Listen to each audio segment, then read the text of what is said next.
పిఠాపురంలో జనసేన అభ్యర్థిగా పవన్ కళ్యాణ్ గారు పోటీ చేసే విషయం మనందరికీ తెలిసిందే. ఆ టైంలో పవన్ కళ్యాణ్ గారికి రామచరణ్ గారు ఇక్కడ అపోలో హాస్పిటల్ నిర్మిస్తానని చెప్పి మాట ఇచ్చినట్టు సోషల్ మీడియాలో వార్తలు వైరల్గా మారినాయి. ఇప్పుడు పవన్ కళ్యాణ్ గారు డిప్యూటీ సీఎంగా పిఠాపురం ఎమ్మెల్యేగా ఎన్నికైన తర్వాత ఆ మాటని పవన్ గారికి రామచరణ్ గారు ఇచ్చిన మాట నిజం చేసే ధోరణిలో పిఠాపురంలో 10 ఎకరాలు రామచరణ్ గారు కొన్నట్టు సోషల్ మీడియాలో వార్త వైరల్ అవుతుంది.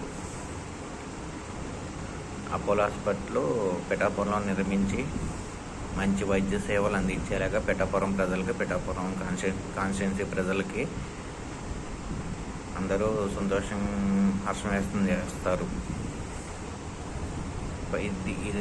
ఇది జరిగితే నిజంగా పవన్ కళ్యాణ్ గారికి, రామచరణ్ గారికి మా ధన్యవాదాలు.